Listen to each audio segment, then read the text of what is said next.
Bismillahirrahmanirrahim. Assalamualaikum dan salam sejahtera kepada semua penonton yang melihat video ini. Pada hari ini, saya dan bersama 3 rakan akan menerangkan tentang topik utama, iaitu perpaduan masyarakat Malaysia menerusi kebudayaan. Untuk mengetahui tentang lebih lanjut, kumpulan kami terdapat 4 orang ahli, termasuk saya sendiri. Sebagai perkenalan diri, nama saya Muhammad Syamil Zarafan Zulfian. Nombor pendaftaran 10 DTP 21F2010 dari kelas DTP 3A. Video ini kami hasilkan adalah disebabkan beberapa objektif yang kami telah bincangkan. Pertama sekali ialah objektif iaitu meningkatkan ilmu pengetahuan kebudayaan di Malaysia. Yang objektif kedua ialah mengurangkan jurang antara kaum. Objektif seterusnya ialah mengekalkan keharmonian negara. Untuk pembuka pembincangan ini, saya akan menerangkan tentang aspek pertama, iaitu 3 aktiviti yang boleh memupuk semangat perpaduan pelbagai kaum dalam masyarakat Malaysia. Untuk mengetahui lebih lanjut, saya akan menerangkan tentang apa itu kebudayaan.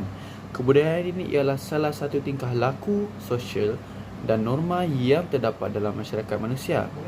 Sebagai contoh, bagaimana kita ingin melihat kebudayaan sesuatu kaum ialah dari segi seni, muzik, tarian, ritual dan sebagainya. Sebagai contoh yang kita dapat ialah di Malaysia sendiri. Memandangkan Malaysia ini mempunyai kaum yang ramai yang pelbagai jenis, maka terdapat banyak budaya-budaya yang kita lihat dengan mata sendiri ataupun budaya-budaya yang maya yang kita masih tidak tahu. Terdapat 3 aktiviti yang boleh memupuk perpaduan masyarakat pelbagai kaum di Malaysia. Pertama sekali ialah sambutan hari perayaan. Memandangkan sambutan hari perayaan ini sangatlah banyak di Malaysia. Contohnya Hari Raya Aidilfitri, Taipusam, Hari Wesak, Tahun Baru Cina. Maka sekiranya masyarakat yang berada dalam Malaysia, pelbagai kaum ini, menyambut perayaan bersama-sama, ini boleh memupuk semangat perpaduan antara mereka. Hal ini kerana di mana aktiviti-aktiviti sosial seperti menziarahi rumah, bertegur sapa, bersedekah makanan ataupun sebagainya boleh mengeratkan silaturahim dan mengurangkan jurang antara mereka sendiri. Aktiviti yang kedua ialah aktiviti bergotong royong. Seperti yang kita tahu, aktiviti bergotong royong ini merupakan aktiviti yang utama, yang paling awal semasa sesi persekolahan. Tak kisah meskipun di universiti, politeknik, aktiviti ini sangatlah diutamakan kerana motifnya ingin membersihkan kawasan persekitaran institusi. Walau bagaimanapun, tanpa kita sedar, aktiviti ini dapat memupuk semangat perpaduan. Hal ini kerana kita dapat lihat di mana masyarakat yang berbilang kaum ni saling bantu-membantu dan bekerjasama untuk menyelesaikan sesuatu kerja dan mencantikkan kawasan tersebut, maka nilai murni dapat dibentuk dengan aktiviti ini. Yang ketiga pula, aktiviti penggunaan bahasa Melayu.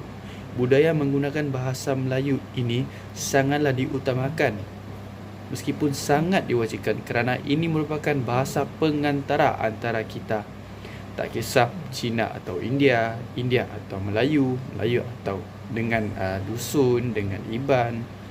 Dengan bahasa Melayu ini merupakan bahasa utama Malaysia, maka perpaduan dibentuk dengan menggunakan satu insentif, iaitu bahasa Malaysia. Hal ini kerana kita tidak mahu ada satu pandangan yang negatif di mana sekiranya kita berkomunikasi dengan masyarakat yang berbeza kaum dalam bahasa yang berbeza.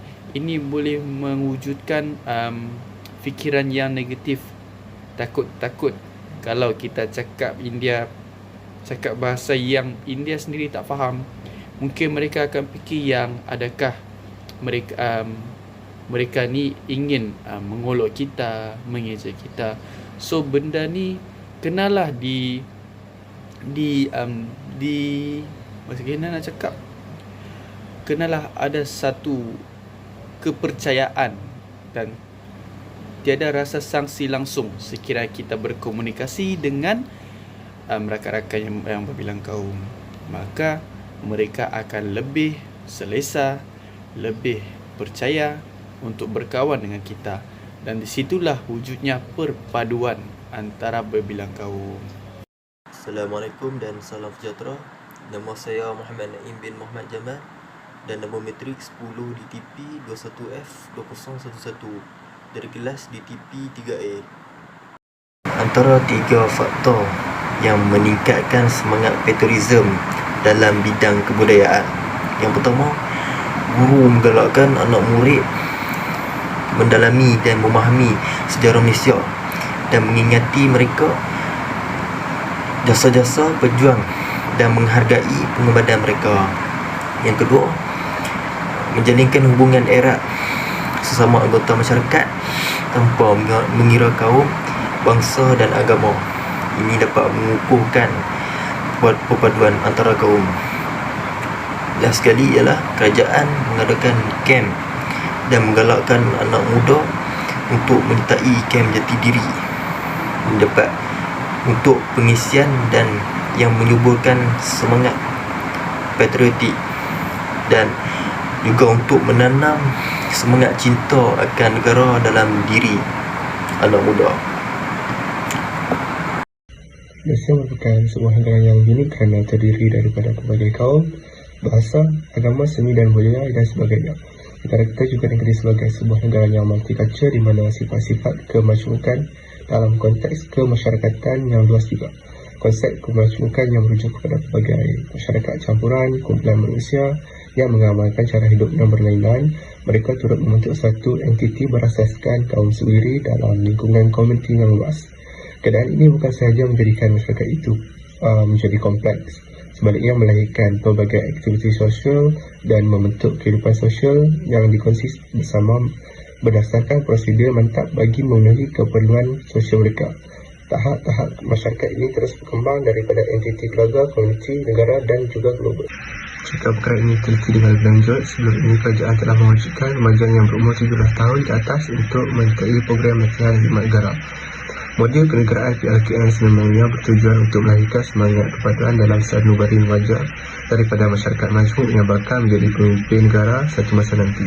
Selaras dengan model kenegaraan yang dijalankan, para remaja berbilang kaum berpulak untuk bekerjasama dalam pelbagai aktiviti seperti berbahasa, bagai air dengan tebi. Justru perpaduan dapat disemai melalui aktiviti-aktiviti berkumpulan tersebut. Sememangnya tidak dapat disangka lagi bahawa PLKN turut memainkan peranan dominan dalam iltizam membentuk perpaduan kaum. Semasa kerajaan mengadakan majlis rumah terbuka, seluruh rakyat negara Malaysia yang terdiri daripada pelbagai kaum memberi komitmen yang tinggi. Mereka menghadirkan diri dan berhubung dengan satu sama lain dengan masyarakat yang terdiri daripada pelbagai kaum dan latar belakang. Interaksi antara kaum dalam majlis sebegini dapat memperkasakan hubungan antara kaum di Malaysia. Tuntasnya kemajuan negara kita bergantung kepada perpaduan kaum seperti kata pepatah, bersatu teguh secara roboh. Perpaduan kaum juga dapat dipupuk melalui aktiviti kemasyarakatan yang memerlukan setiap kaum mengambil bahagian setiap aktiviti-aktiviti yang dijalankan. Konsep budaya dan masyarakat tidak dapat dipisahkan. Ibarat kata pepatah Melayu, bagai air dengan tepi. Begitulah keakraban hubungan kedua-dua entiti ini. Kepelbagaian budaya bukanlah merupakan halangan hubungan kaum di negara ini. Masyarakat Malaysia mulai menerima kepelbagaian budaya yang diamalkan dalam kehidupan seharian. Misalnya, amalan budaya makanan dalam masyarakat Malaysia semakin diterima dan dikongsi secara bersama. Semangat penerimaan kepelbagaian budaya ini sekaligus telah memajukan masyarakat Malaysia dengan nama kesatuan dalam kepelbagaian. Dalam konteks seni dan kebudayaan yang melibatkan masyarakat secara keseluruhannya, ia banyak memberi manfaat serta penting dalam pertumbuhan hubungan dan kebudayaan ini. Penglibatan masyarakat dalam memberi impak ke atas daya kecergasan fizikal, perpaduan kaum dan pertumbuhan